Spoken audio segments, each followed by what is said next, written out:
Buenos días, amigos. Hace ya un tiempo que les debo mi análisis de la segunda parte de Laudato Si, la encíclica ecologista y pagana del Papa Francisco, donde pondera al medio ambiente, que es el gran becerro de oro al que adoran las élites corporativas y políticas occidentales, e intenta cubrirlo de argumentos teológicos en línea con la retórica globalista. El Papa Francisco fue el presentador de la Agenda 2030 en las Naciones Unidas en el año 2015, donde, invitado por John Podesta, el siniestro jesuita que por entonces presidía el Consejo de Asesores del gobierno de Barack Obama y contribuyó al desarrollo de la misma. Al igual que Jeffrey Sachs, economista financiado por George Soros y Bill Gates, presidente del Instituto de la Tierra de la Universidad de Columbia y quien corredactó Laudato Si junto a Francisco, que lo designó como un importante miembro de la Pontificia Academia de Ciencias Sociales del Vaticano. Bueno, la semana pasada Francisco lanzó la continuación de Laudato Si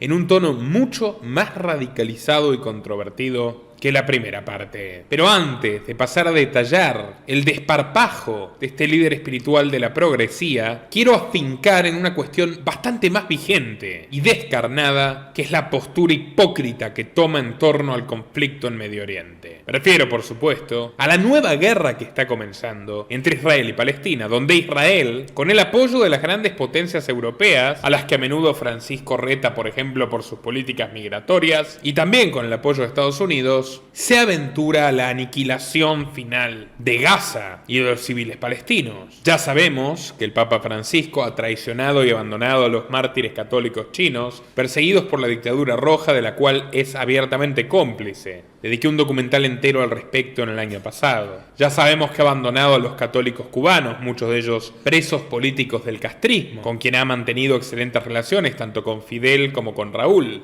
Enfatizaron abiertamente que son todos parte de la familia jesuita. Sabemos que ha abandonado a los católicos estadounidenses, salvo a uno, Joe Biden, o a dos, también está Nancy Pelosi, su gran amiga, a los que ha salvado de la excomunión, que muchos obispos impulsaban por sus posturas férreamente abortistas. Yo no soy católico, me limito a informar al respecto. Por último, Francisco mantiene una relación de amistad un tanto ambigua con el Kremlin, con el autócrata Vladimir Putin, y ha abandonado a los católicos ucranianos tras prometerles visitarlos, algo que finalmente no hizo, y ha vertido declaraciones repudiables elogiando a grandes criminales despóticos de Rusia como Pedro el Grande y Catalina también. Mantiene negocios muy oscuros con el patriarca Kirill, líder clerical de la dictadura de Putin, y al igual que él un ex agente de la KGB, mujeriego y corrupto hasta el tuétano, video muy recomendado para quien no lo haya visto. Y por todas estas razones no habría de extrañarnos que Francisco también se comporte en forma inmoral frente a las masacres de palestinos. No obstante, el cuadro que nos ofrece es tan siniestro como fascinante. Francisco, ya desde los tiempos en que era Bergoglio, ese cardenal siniestro con un pasado colaboracionista con la dictadura militar asesina de Argentina, que era aliada de Israel, promovía los diálogos interreligiosos y se vinculó con rabinos argentinos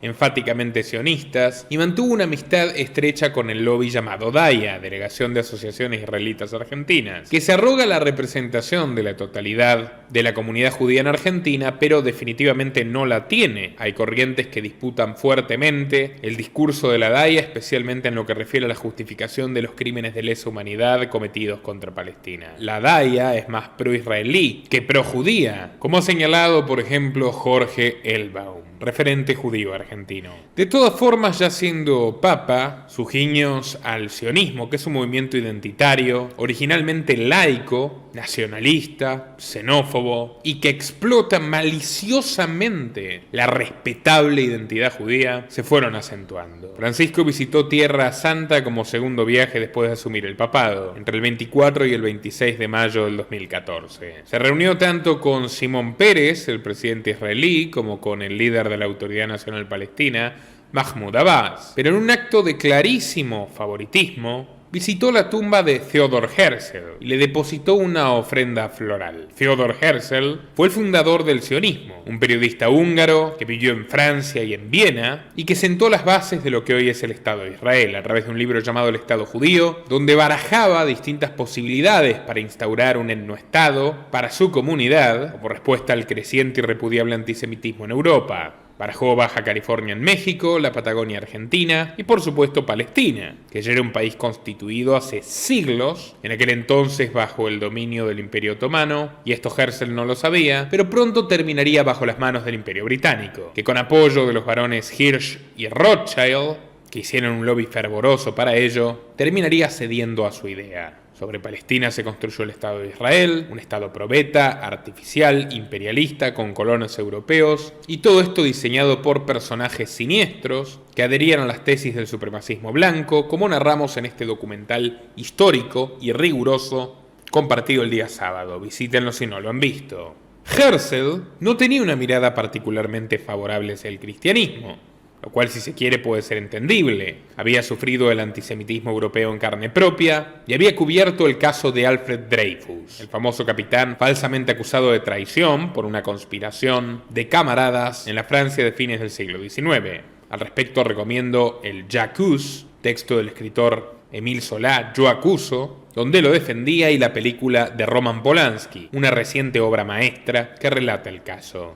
Pero más allá de eso, fue la declaración de Francisco la que levantó todas las alarmas. Reivindicó, como líder de la Iglesia Católica, que Israel merece ser universalmente reconocido como un Estado legítimo, que merece el derecho a existir y a gozar de la paz y seguridad dentro de sus fronteras, y a Palestina solo le deparó unas palabras más modestas, que los palestinos tienen derecho a vivir con dignidad y desplazarse libremente dentro de sus guetos, Gaza y Cisjordania. Ahora el Papa Francisco condenó el terrorismo de Hamás contra Israel y pidió que cesen los ataques. Es comprensible, todos condenamos al terrorismo de Hamás, pero quienes realmente somos humanistas y creemos en los derechos humanos, sin importar la raza o el lugar de procedencia, como se supone que tendría que ser él, abanderado de la causa de los migrantes, también nos vemos obligados a condenar los constantes y periódicos crímenes brutales de Israel contra los palestinos de todas las religiones, incluyendo los cristianos. Y no solo eso. Los cristianos en Israel, al igual que en China, son una minoría perseguida, cuya vida transcurre entre la discriminación y el éxodo forzoso. La mayoría no participan de las elecciones, encuentran graves obstáculos para expresarse, y eso para quienes dicen que Israel es una democracia tolerante no tienen idea de nada. Y como dijo el investigador de Israel Democracy Institute,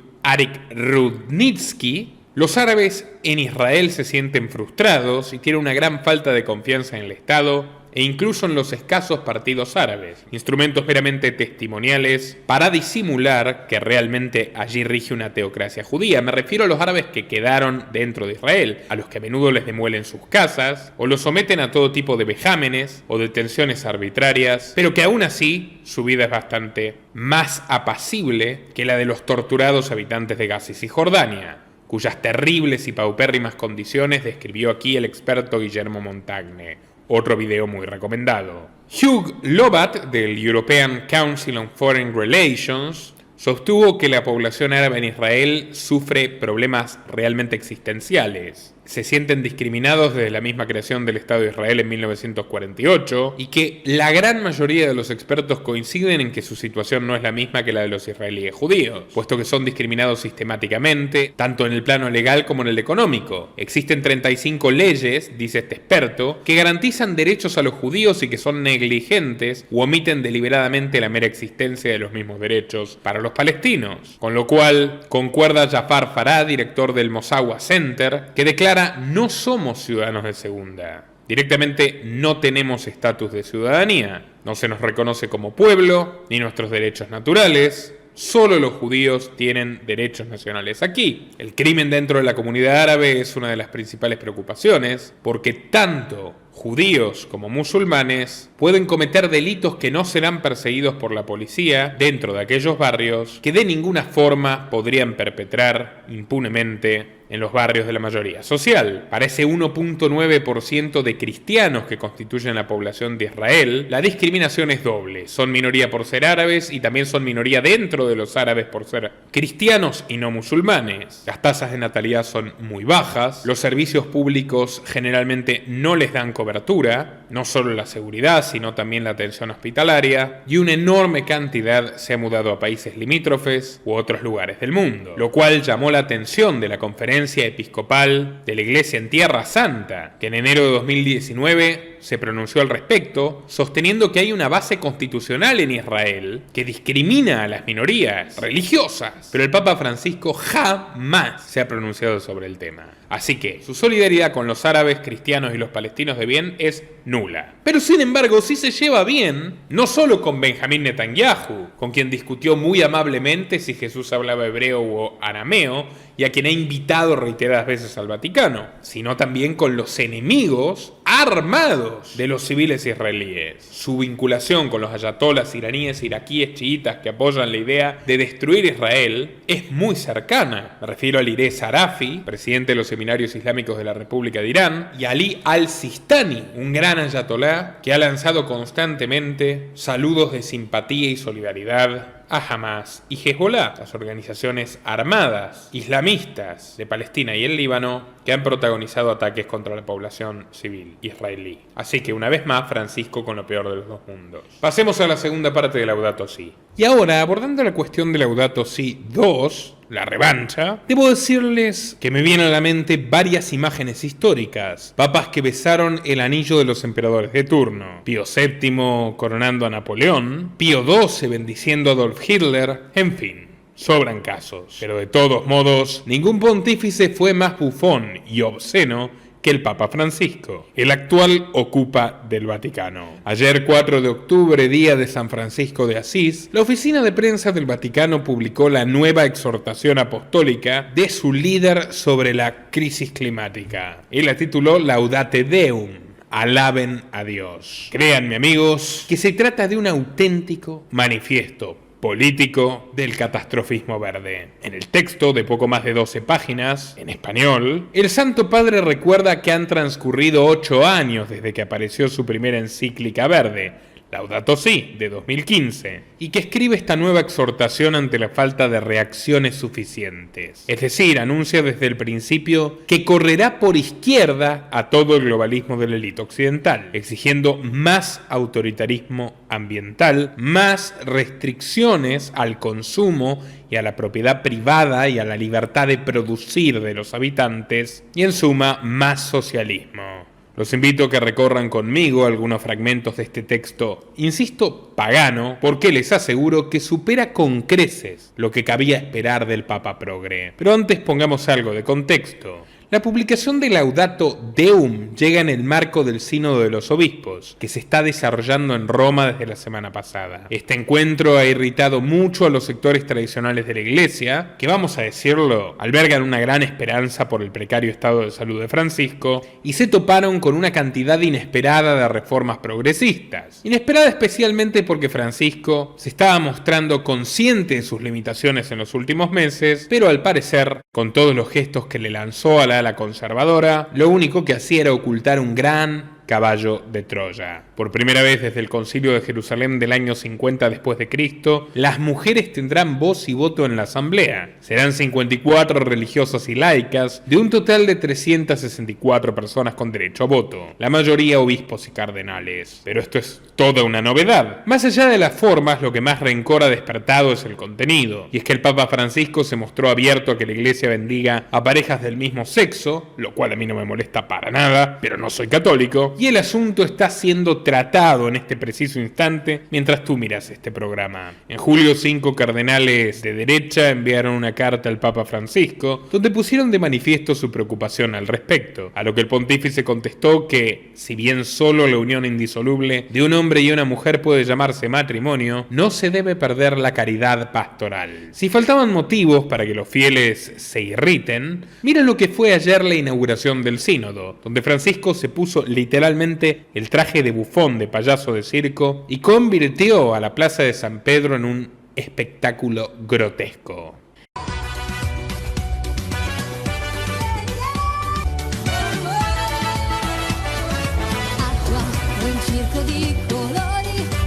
La nueva encíclica llega días después de la cumbre sobre los Objetivos de Desarrollo Sostenible de la ONU, donde se evaluó precisamente el cumplimiento a medio término de la famosa agenda. Francisco envió a su delegado, Monseñor Paul Richard Gallagher, con un mensaje extorsivo y alarmista. Cito: la Agenda 2030 no debe servir de plataforma para declaraciones abstractas que se limiten a apaciguar nuestras conciencias, sino que debe utilizarse para intensificar los esfuerzos políticos y acelerar los progresos materiales para llevar al mundo por una senda sostenible y resiliente. Algo similar dijo días atrás Bergoglio en la apertura del encuentro anual de la Clinton Global Foundation. La Clinton Global Foundation, que nace de la Clinton Global Initiative, fue una cruzada de Bill y Hillary para hacer todo lo posible en aras de la reducción de las tasas de natalidad de países pobres. Experimentaron muchas políticas de ingeniería social, por ejemplo en Haití, y Haití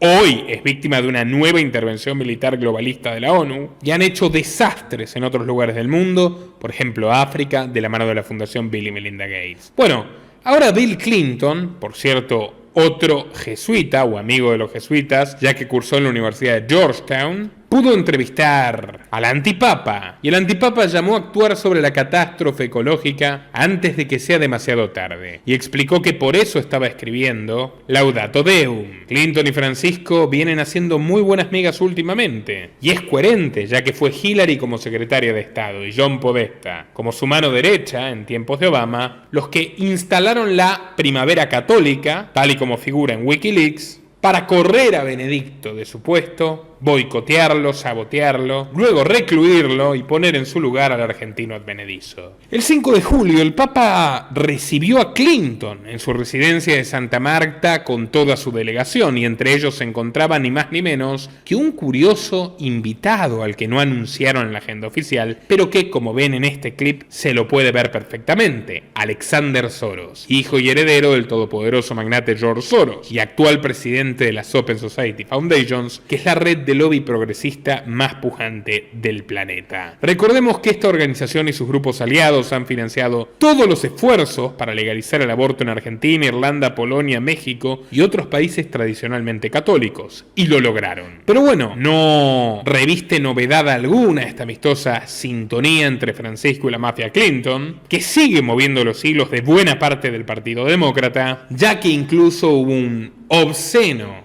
apoyo del Vaticano a la candidatura de Hillary en 2016, devolviendo favores. Luego ya sabemos la profunda enemistad de Francisco y Trump, y el caso es que en aquella reunión Bill y Jorge tuvieron una charla distendida y amena y se intercambiaron obsequios. Con Alexander hablaron de historia, que es lo que estudió en Harvard, y Francisco le regaló una estatuilla que representa el trabajo que hace la paz de la iglesia. Por su parte, el expresidente americano le entregó una bandeja con el emblema de su país. Pero bueno, pasemos al texto que nos convoca Laudato Deum. Nuevamente, este epílogo de Laudato Si tiene como coautor en la sombra a Jeffrey Sachs, y no tan en la sombra.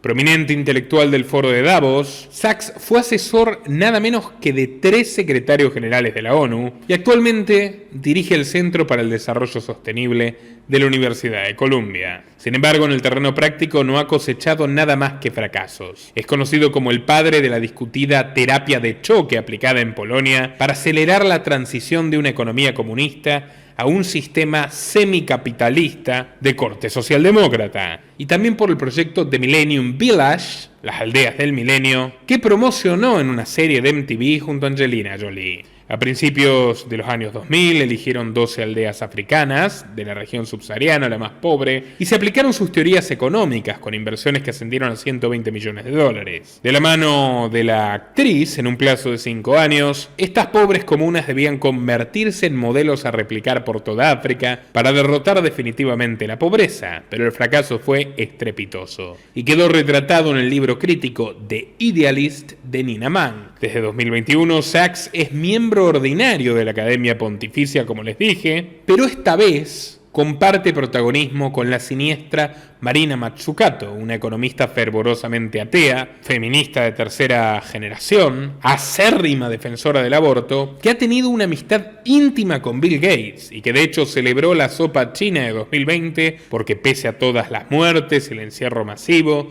y las restricciones furiosas a las libertades, o mejor dicho, gracias a todo eso, ella veía una oportunidad para abolir el capitalismo y reemplazarlo por un sistema más equitativo. Y eso dijo Mazzucato literal, no me lo estoy inventando. Bueno, Marina no se da por vencida y aunque no logró completamente su cometido, propuso aprovechar la crisis del agua para que la gente entienda la importancia del entre comillas bien común, dado que el cambio climático es demasiado abstracto. Y es mejor un sustito, básicamente que te vas a morir, como el 2020, para que entregues lo que sea al gobierno. Llámese tu patrimonio externo o interno. También son asesores y miembros de la putrefacta Academia Pontificia el Premio Nobel de Economía Joseph Stiglitz, que fue jefe de asesores económicos de Bill Clinton, y es un íntimo amigo de Soros, y su joven acólito y discípulo Martín Guzmán, el otrora ministro de Economía de Alberto Fernández, que dejó la Argentina al borde de una catástrofe total. Catástrofe que ya está explotando, y en la que ha colaborado mucho otro argentino favorito del Papa, que es Juan Grabois, quien actualmente ocupa el Dicasterio de Desarrollo Humano de la Santa Sede, marxista, abiertamente pobrista, y que reconoce su intención de nivelar para abajo, empobreciendo al 30% que más tiene, es decir, al 30% que más produce y que más ayuda a sacar a la gente de la pobreza, y entregándole lo que es suyo a los nadies. Véanlo por ustedes mismos. Efectivamente, hay que plantear que hay que reducir, y reducir implica una simplificación, implica un empobrecimiento de determinados sectores que acceden a este nivel de consumo. Entonces, bueno, hay un poco de pobrismo en eso. Pero eso es nivelar para abajo, no es nivelar para abajo. Hay algunos que sí tienen que abajarse y otros que tienen que elevarse, ¿no? Entonces, sí hay una cierta nivelación. Hay un poco de pobrismo en eso. Todo un predicador de la agenda. Dicho esto, pasemos a revisar algunos fragmentos de Laudato Deum, y aférrense a la silla, pues les aseguro que les provocará tantas náuseas como me provocó a mí. Han pasado ya 8 años desde que publiqué la carta encíclica Laudato Si, cuando quise compartir con todos ustedes, hermanas y hermanos, de nuestro sufrido planeta, mis más sentidas preocupaciones sobre el cuidado de la casa común. Pero con el paso del tiempo advierto que no tenemos reacciones suficientes, mientras el mundo que nos acoge se va desmoronando y quizás acercándose a un punto de quiebre. Esto me recuerda a toda la escatología cristiana del medioevo, que decía que maldita la vida terrenal, maldita la vida que nos queda, maldita esta vida porque ya vendrá el paraíso en la próxima y es inminente el apocalipsis y el horror y bla bla bla bla bla, por lo tanto bancate la pobreza, bancate el oscurantismo, bancate la peste negra, bancate el analfabetismo, bancate ser un siervo, un vasallo, el derecho de pernada, que se acuesten con tu mujer en tu cara, porque bienaventurados los pobres y maldita la riqueza, y toda la retórica que hundió a Europa cristiana en el más fervoroso atraso y en las más terribles penurias durante un milenio. Se dice fácil. Y sigue. Es indudable que el impacto del cambio climático perjudicará de modo creciente las vidas y las familias de muchas personas. Especialmente, Bergoglio, por las políticas que vos apoyás. Sentiremos sus efectos en los ámbitos de la salud, las fuentes de trabajo, el acceso de los recursos, la vivienda, las migraciones forzadas, etc. Luego, en el capítulo La crisis climática global, que es el primero, se despacha así. Nadie puede ignorar que en los últimos años hemos sido testigos de fenómenos extremos, periodos frecuentes de calor inusual, sequía y otros quejidos de la tierra que son solo algunas expresiones palpables de una enfermedad silente que nos afecta a todos. Es verdad que no cabe atribuir de modo habitual cada catástrofe concreta al cambio climático global. Bueno, menos mal que lo admite. Sin embargo, sí es verificable que determinados cambios en el clima provocados por la humanidad aumentan notablemente la probabilidad de fenómenos extremos cada vez más frecuentes e intensos. Un fenómeno extremo cada vez más frecuente e intenso es el despotismo confesional progre de este sujeto. Sabemos que cada vez que aumente la temperatura global en 0.5 grados centígrados, aumentarán también la intensidad y la frecuencia de grandes lluvias y aluviones en algunas zonas, sequías severas en otras, calores extremos en ciertas regiones y grandes nevadas en otras. No comments. Si hasta ahora podíamos tener olas de calor algunas veces al año, ¿qué pasaría con un aumento de la temperatura global de 1,5 grados centígrados, del cual estamos cerca? Esas olas de calor serán mucho más frecuentes y con mayor intensidad. Si llega a superar los 2 grados, se derretirán totalmente las capas de hielo de Groenlandia y de buena parte de la Antártida, con enormes y gravísimas consecuencias para todos. Esta parte ya es la moralité de los cuentos de niños de los hermanos Grimm. En los últimos años no han faltado personas que pretendieron burlarse de esta constatación. Mencionan supuestos datos científicamente sólidos, como el hecho de que el planeta siempre tuvo y tendrá periodos de enfriamiento y de calentamiento. Olvidan mencionar otro dato relevante, que lo que estamos verificando ahora es una inusual aceleración del calentamiento, con una velocidad tal que basta una sola generación, ni siglos ni milenios para constatar. El aumento del nivel del mar y el derretimiento de los glaciares pueden ser fácilmente percibidos por una persona a lo largo de su vida y probablemente en pocos años muchas poblaciones deberán trasladar sus hogares a causa de estos hechos. O de las guerras promovidas por los Clinton. Y hablando de los Clinton, había un señor que se llamaba Al Gore. ¿Se acuerdan? Fue vicepresidente de Bill, fue vicepresidente de Estados Unidos y se ganó un premio Oscar por un documental amarillista donde decía que los osos polares se iban a morir, pero no solo no se murieron, hay más osos polares que nunca. Para ridiculizar a quienes hablan del calentamiento global, se acude al hecho de que suelen verificarse fríos también extremos. Se olvida que este y otros síntomas extraordinarios no son más que diversas expresiones alternativas de la misma causa, el desajuste global que provoca el calentamiento del planeta. También suele decirse que los esfuerzos por mitigar el cambio climático, reduciendo el uso de combustibles fósiles y desarrollando formas de energía más limpias, provocará una reducción de los puestos de trabajo. No se suele decir, Francisco. Es así. Lo que ocurre es que millones de personas pierden su empleo debido a las diversas consecuencias del cambio climático. Tanto el aumento del nivel del mar como las sequías y muchos otros fenómenos que afectan al planeta han dejado a mucha gente a la deriva. Por otra parte, la transición hacia formas renovables de energía son capaces de generar innumerables puestos de trabajo en diferentes sectores. Básicamente agencias reguladoras y la gente que te va a poner una pistola en la cabeza para que dejes de vivir como querías. Muy cristiano. Pero no van a ser suficientes para sustituir a los puestos que destruyen los socialistas verdes. Ya no se puede dudar del origen humano, antrópico del cambio climático. Ay, sí.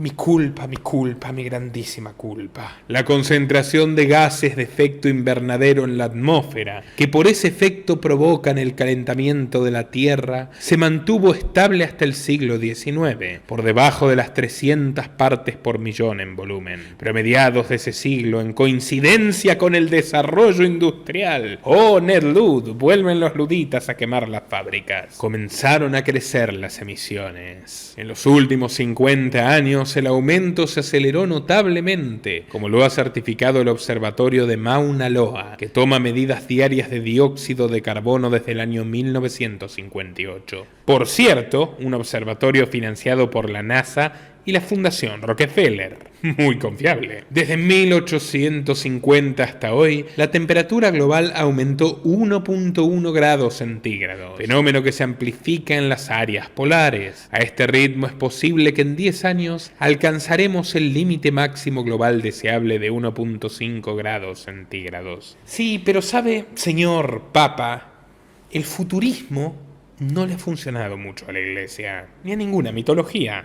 Pregúntele a los mayas. Y un detalle más, ¿sabe qué ocurrió antes de 1850? Que Thomas Robert Malthus, el primer catastrofista antihumano, por cierto también muy religioso, dijo que el mundo no iba a poder superar las adversidades que provocaría la multiplicación de la población, fruto de la prosperidad capitalista, para 1880.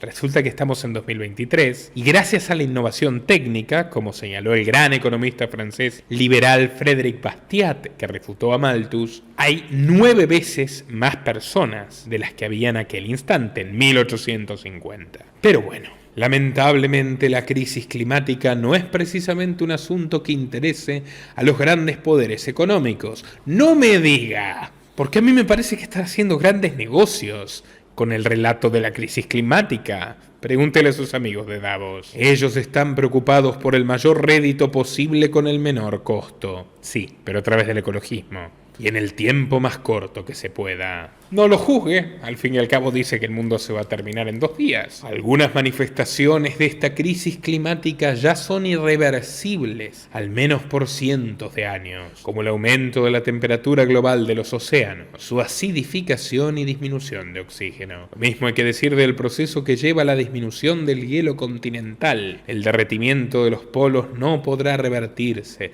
por cientos de años. Pero perdón, ¿no era que el cambio climático hacía que todo esto sea imprevisible? ¿Cómo puede estar tan seguro? Ciertos diagnósticos apocalípticos suelen parecer poco racionales o insuficientemente fundados. Sí, esto no debería llevarnos a ignorar que la posibilidad de llegar a un punto crítico es real. Pequeños cambios pueden provocar cambios mayores, imprevistos y quizá ya irreversibles, debido a los factores de inercia. Bueno, le propongo un pequeño cambio. Entregue el oro del Vaticano. ¿Qué le parece? Podríamos solucionar varios problemas relacionados a la pobreza. Y si quiere también al cambio climático. El capítulo 2, más paradigma tecnocrático, es para alquilar balcones. En una oda a la hipocresía, Francisco le echa la culpa a la tecnocracia del cambio climático. Pero la Agenda 2030, que él apoya enfáticamente y que redactó su amigo el tecnócrata Sachs, es el programa intervencionista económico y político más tecnocrático de la historia universal, por lo menos que se haya llevado a cabo. En Laudato Si ofrecí un breve desarrollo acerca del paradigma tecnocrático que está detrás del proceso actual de degradación del ambiente.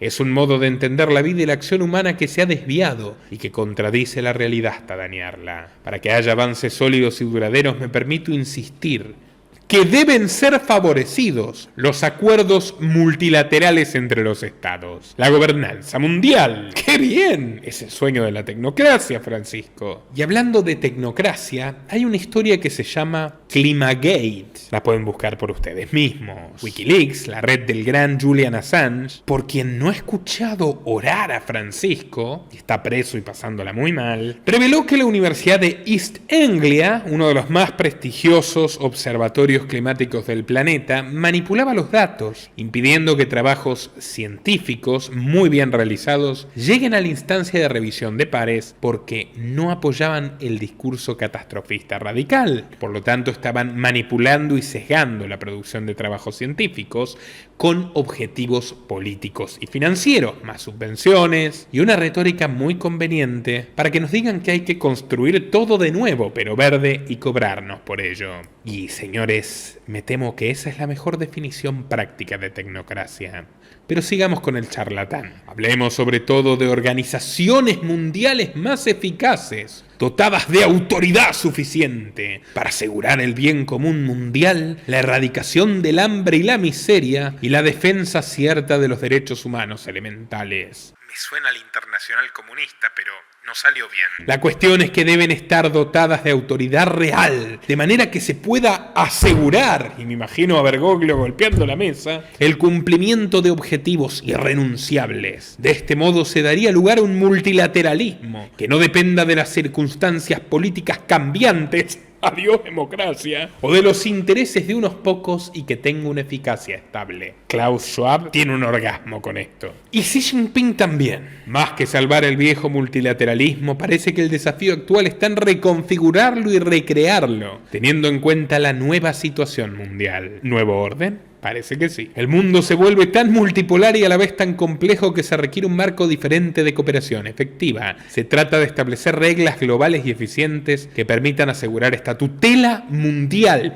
¡Tutela mundial! Palabras literales del Papa. En el capítulo 4 habla de las conferencias sobre el clima, avances y fracasos. Por cierto, propiciadas por Leonardo Boff, expulsado de la iglesia, teólogo de la liberación, marxista, proterrorista, posiblemente agente de la KGB, gran ideólogo de Lula, que lideraba todas estas conferencias climáticas de la ONU y con el que Francisco, por supuesto, tiene muy buen vínculo. Pobre Juan Pablo II se revuelve donde esté. El acuerdo entró en vigor el 4 de noviembre de 2016. Si bien es un acuerdo vinculante, no todas las prescripciones son obligaciones en sentido estricto. ¡Ah! Miren, el doctor de la iglesia ahora es jurista. Y algunas de ellas dan lugar a una amplia discrecionalidad. Por otra parte, aún para las obligaciones incumplidas no se prevén estrictamente sanciones ni hay instrumentos eficaces para garantizar su cumplimiento. Prevé también formas de flexibilidad para países en vías de desarrollo. O sea, el Papa está diciendo literalmente mano dura, totalitarismo pobrista ecológico, impídanse desarrollarse a los países más pobres, porque al fin y al cabo bienaventurados los pobres y mi negocio se basa en hablarles a ellos y que me den el dinerito, que luego con Parolin y todos los mafiosos del Vaticano los mandamos a las cuentas del Credit Suisse y adiós. Después de algunas conferencias con escasos resultados y la decepción de la COP25 de Madrid de 2019, esperábamos revertir esta inercia en la COP26 de Glasgow. Básicamente su resultado fue relanzar el Acuerdo de París puesto en duda por los condicionamientos y efectos de la pandemia, la que elogiaba Mazzucato. Además la elogiaba porque decía que el mundo contaminaba menos cuando todos estábamos encerrados y aprisionados contra nuestra voluntad en nuestras casas. Por lo demás abundaron las exhortaciones, cuya incidencia real era poco previsible. En el capítulo 5, que se espera de la COP28 de Dubái, Bergoglio dice que no se puede esperar más para tomar medidas serias para la transición energética. No podemos dejar de soñar que esta COP28 dé lugar a una marcada aceleración de la transición energética, con compromisos efectivos y susceptibles de un monitoreo permanente. Paréntesis, por cierto, la plata que le roban a los católicos del óvulo de San Pedro, donde se depositan todas las limosnas que usted, señora, cuando va a misa da, ese dinero, entre otros fondos, se utilizó para financiar refinerías de petróleo en el mar de Angola, donde hay un gobierno socialista socio del Vaticano. El Vaticano invirtió en eso y en el papado de Francisco. Sigo. Esta convención puede ser un punto de inflexión que muestre que todo lo que se ha hecho desde 1992 iba en serio y valió la pena, o será una gran decepción y pondrá en riesgo lo bueno que se haya podido lograr hasta ahora. Si hay un interés sincero en lograr que la COP28 sea histórica, que nos honre y ennoblezca como seres humanos, entonces solo cabe esperar formas vinculantes de transición energética que tengan 3 características: que sean eficientes, que sean obligatorias y que se puedan monitorear fácilmente. Créditos de carbono, sistema de crédito social chino, comiste carne, te fuiste de vacaciones en avión, listo, no lo puedes hacer más por 5 meses, 6 años, o lo que diga el sumo pontífice. Hemos vuelto al antiguo régimen y a las monarquías absolutas supervisadas por una sotana. Esto para lograr que se inicie un nuevo proceso destacado por 3 aspectos. Que sea drástico, dice Bergoglio, que sea intenso y que cuente con el compromiso de todos. Si la amenaza es quemarte en la hoguera, más vale que vas a colaborar. Ojalá quienes intervengan puedan ser estrategas capaces de pensar en el bien común y en el futuro de sus hijos, más que en intereses circunstanciales de algunos países o empresas. Dice el aliado de los Rothschild, el aliado de Melinda Gates, el aliado de George Soros, el aliado de los Clinton, el aliado de la dictadura comunista china y de Nicolás Maduro y de la ONU. Menos mal que no hay que pensar en los intereses de corporaciones y empresas. A los poderosos me atrevo a repetirles esta pregunta: ¿para qué se quiere preservar hoy un poder que será recordado por su incapacidad de intervenir cuando era urgente y necesario hacerlo? Es una maldita oda al totalitarismo. Hobbes y Rousseau se quedaron chicos. Si consideramos que las emisiones per cápita en Estados Unidos son alrededor del doble de las de un habitante de China, Esto se lo sacó a Joao con que China es el modelo ecológico a seguir y es el país que más contamina del mundo, eso no te lo cuentan. Repito, si consideramos que las emisiones per cápita en Estados Unidos son alrededor del doble de las de un habitante de China y cerca de 7 veces más respecto a la media de los países más pobres, podemos afirmar que un cambio generalizado en el estilo de vida irresponsable ligado al modelo occidental, léase a la democracia, tendría un impacto significativo a largo plazo. Así, junto con las indispensables decisiones políticas, estaríamos en la senda del cuidado mutuo. Perfecto. Cierren todo, ya lo dijo, China es el rumbo a seguir, donde si sos católico, te matan. Secuestran a tu hijo, le sacan los órganos cuando todavía está vivo y los venden en el mercado internacional. Teléfono para Milei. Hasta aquí llegamos por hoy, señores y señoras. Compartan en todas sus redes y grupos. Apoyen nuestro trabajo periodístico en patreon.com/Nicolás Moraz, depende de ustedes, o a través de la opción unirse a YouTube, Bitcoin o Mercado Pago en los links que figuran en la descripción y en el comentario fijado. En patreon.com/Nicolás Moraz, quienes nos apoyen desde $5 mensuales accederán a nuestros centenares de videos de años anteriores que solo están disponibles para mecenas. Y hay muy buen contenido. Hasta la próxima. Nuestro trabajo depende de tu apoyo. Para que siga siendo posible, realiza tu donativo desde tan solo $2 por mes a través de Patreon, en los links que están en la descripción o en el comentario destacado. También podés hacerlo a través de la opción Unirte de YouTube, y si estás en Argentina, con el medio de tu preferencia a través de Mercado Pago.